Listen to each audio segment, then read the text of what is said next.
common sense creative team thought it would be cool to get some live footage at a real emergency room to kick off Getting Started Money Step 3 emergency funds.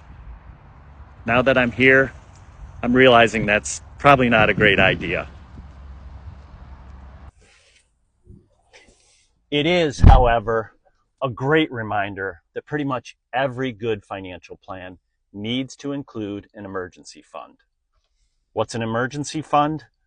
It's a reserve of money that's set aside in case of, well, emergencies. It's a stuff happens fund.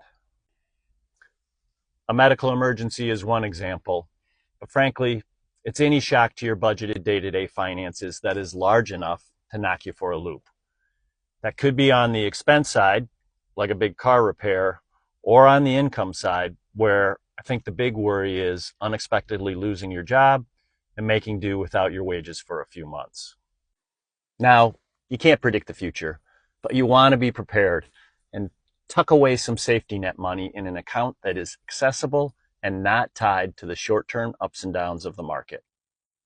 My 2 cents, a high yield savings account is a great place for your emergency fund.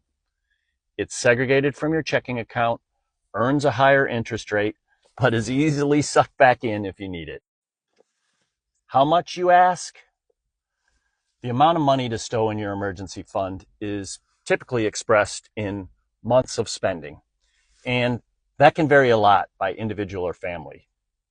We'll dig into that in future sessions, but for someone like Justine, who's just getting started and is battling some leftover credit card debt, she's set a goal to make monthly transfers from her checking account to achieve 1 month of spending in her emergency fund within 1 year.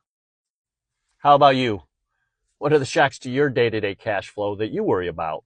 And how are you thinking about your safety net funds? Leave me a note in the comments, and as always, thanks for following.